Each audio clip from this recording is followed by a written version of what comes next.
Hey guys, Dave here. Welcome to the Centurions Review, the punk rock band of Wargame Review Institutions. This is Braveheart Solitaire 2nd edition from Worthington Games. I'm going to do a short playthrough here and then a little mini review. Alright, on the book here I have a piece of plastic that's included with the game so you can use a dry erase marker and you won't ruin the pages of the book. Here's your battlefield down here. And these are all the different Scottish orders you can have, and there's the turn record track.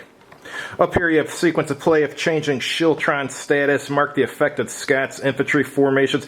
I believe Shiltron is kind of like a hoplite phalanx or something. Alright, and then you select the Scots actions for the turn and mark its activation. You put the turn number you're going to do it in, because you can't do a specific activation 2 turns in a row. And then you roll 1 dice to determine the English action. These are these 6 things up here. And you play the Scots action and English action effects. And then you mark the turn end and begin a new turn. On the bottom here you have a tactical events table. That's generally done when a unit has already been routed. Alright, you have one other thing you can do during a turn. You can do an available Scots charge, which will cost you another action basically, but you can't be in Shiltron to do it, and it will give you a +1 die roll modifier. So let's start the game. It starts with changing Shiltron status. I'm just going to put everything in Shiltron, so just put a little line there meaning they're in Shiltron. Alright, next thing, select the Scots action for the turn. I'll do this one. Macduff will attack the... No, I'd rather attack Durham. Where's Durham at on here? I'll have Graham attack Durham. So we'll put number 1 in the activation here.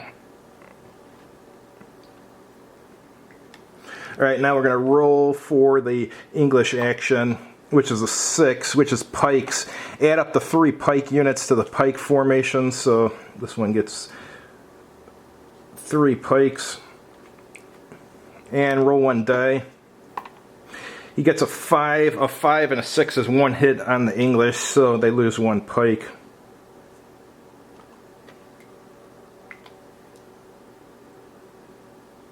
Alright, now we play the Scots action.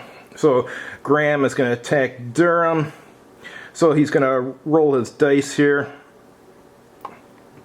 And he gets a 6, so that's 1 hit on the English, so Durham loses 1. And that's the end of turn 1. You win the game if you've completely routed 3 of the English formations. If you make it to the end of the game and you haven't done so, then the English win. Alright, turn number 2. We're going to leave them at Shiltron status for the rest of the game, so we'll just skip that step. Select the Scots action. We'd like to attack Surrey, so Stuart will do it. We'll put a number 2 there. Alright, and roll for the English. They'll do number 1, which is archers. Remove 1 Scottish archer. And then add 3 English archers. And we roll a dice and use this table up here. It's a 6, which is no effect, so the Scots got lucky there.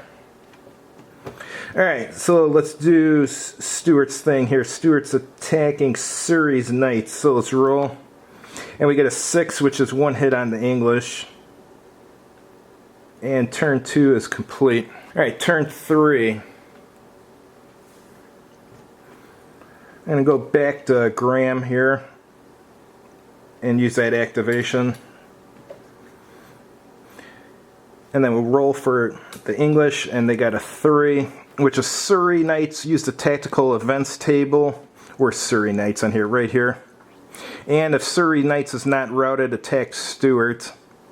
Alright, so he's going to attack Stuart after he does the tactical...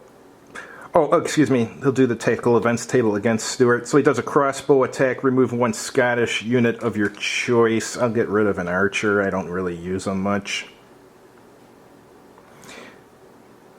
And now he does his attack against Stuart.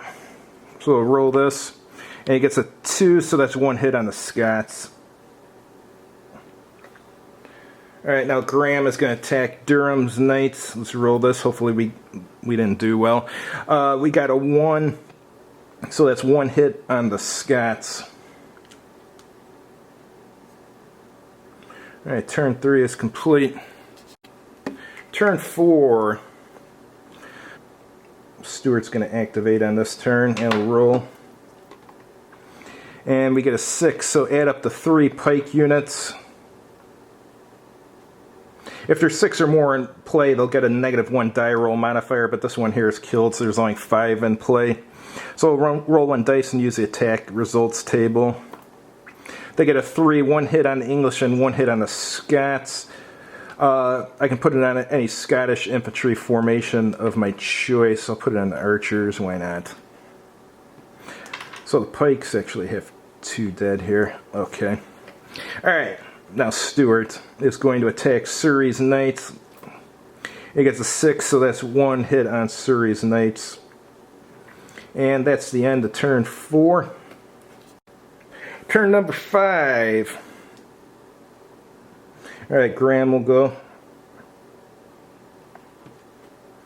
And we'll roll for the English. The English get a 5. Durham's Knights attack Graham. We're Durham's Knight right there. So they get a 1, so that's 1 hit on the Scots. Alright, now Graham will fight against Durham. He gets a 2, so that's another hit on the Scots. That's not good. And turn 5 is complete. Turn 6, Stuart will go.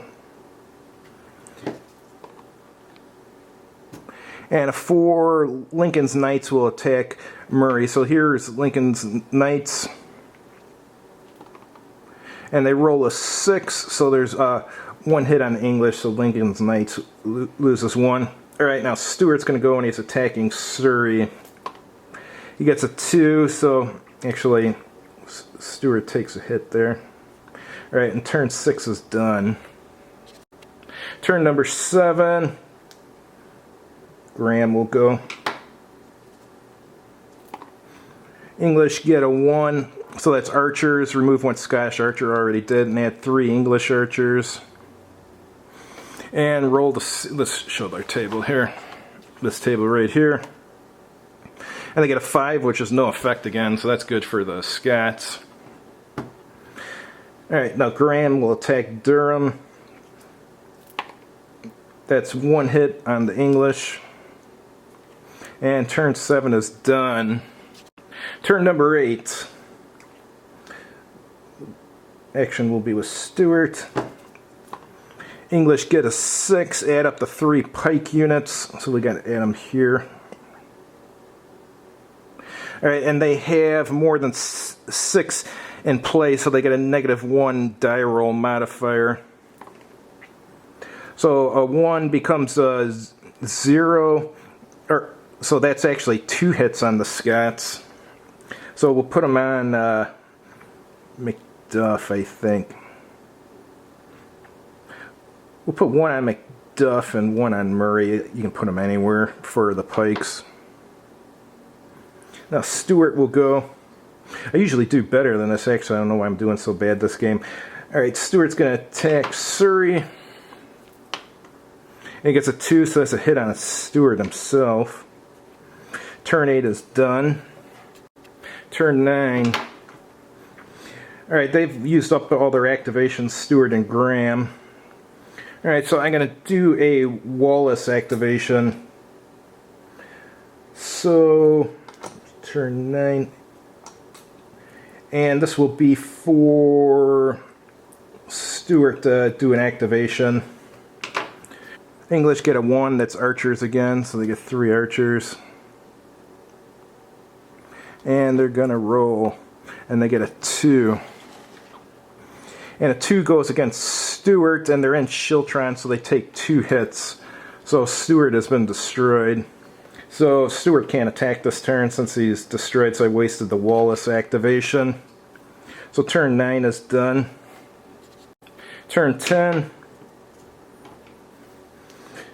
We're going to do another Wallace activation for Graham.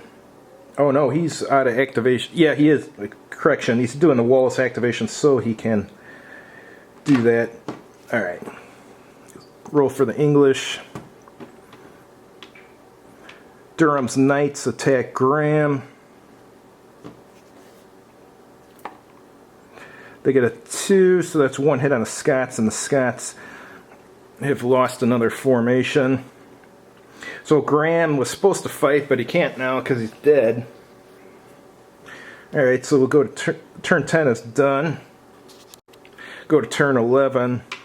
Alright, so do it for Macduff. And the English get a 1, so that's archers, so let's roll. And it's against Stuart, and he takes 2 hits. Oh, but Stuart's already dead, so that doesn't do anything. Alright, Macduff attacking King's Knights. Gets a 1, so Macduff loses 1. Turn 11 is complete. Alright, turn 12. So we'll do Macduff again. English get a 6, add 3 pike units. And they attack with a -1. So that's 2 hits on the Scots. I don't know, I'll put them both on James. Or 1 on James and 1 on Murray. Alright, Macduff gets a 6. So he does 1 hit on the King's Knights here. And turn 12 is done. Turn 13. Actually, he couldn't have gone 2 turns in a row there, but whatever. Fog of war. Turn 13. McMurray will attack Lincoln's Knights. And the English get a 6, so add 3 pikes. So they get 2 more here, I guess. And they're going to attack. 1 hit on the English and 1 hit on the pikes. Or excuse me, on the Scots rather. So 1 there, and this guy will take a hit. And Murray attacks Lincoln's Knights. He gets a 2, so that's 1 hit on the Scots. Alright, so 13 is done. Turn 14. James Knights will go, I guess. English get a 1, that's archers. So let's see who they hit. They get a 2 again, which is Stuart, but Stuart's dead, so nothing happens. So they attack English Knights formation at -1 die roll modifier. At 1 King's, so it will be King's Knights here they're going to attack. So that's a 3, so that's 1 hit on the English and 1 hit on the Scots. So turn 14 is done. Let's turn 15. King's Knights attack Macduff. So they get a 6 there, so that's 1 hit on the English. Alright, now Murray will go, and who is he attacking? Attacks Lincoln's Knights. Gets a 3, so that's 1 hit on the Scots and 1 hit on the English. Turn 15 is done. Turn 16. Alright, so I'll go right here, so James Knights will go this turn. English get a 2, that's King's Knights attack Macduff. That was a 2. So that's 1 hit on the Scots.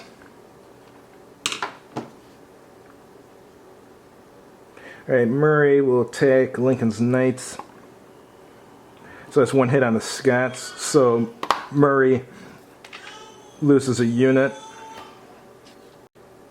And that's the end of turn 16. Turn 17. Sorry, I got a baby crying in the background here. Turn 17, Murray can't go, so I guess Macduff. And that's a 1, so that's archers, and the archers roll a 5, which is no effect. So Macduff will go against King's Knights. Gets a 5, so he does 1 damage to the King's Knights. Alright, and that's the end of the game. The English won, and the Scots lost. So what do I think of Braveheart Solitaire 2nd Edition? It's okay. It's not a great game, but it's okay. One of the things I like is it comes with a clear plastic thing that you can put on so you can use a dry erase marker. The rules are really simple. The game's pretty random. I mean, there's not much strategy, and I guess the strategy would be what unit you're going to activate pretty much, and whether you put something in Shiltron status or not, but that's pretty much all of the strategy you're going to have, which is okay for a really light solitaire game. As far as fun, yeah, it's fun to play, but you're not going to play more than about 2 games in a row before getting kind of boring, because all the games are pretty similar, even though the English actions are slightly different for each battle, even though that the replayability is kind of limited. I think there's around 12 different 9 or 12 different battles in here, so you're going to go through all of them in a few days. But overall, yeah, for a $25 solitaire game, it's okay. Like I said, it's not a great game, but it's okay. Thanks for watching, and have a good evening.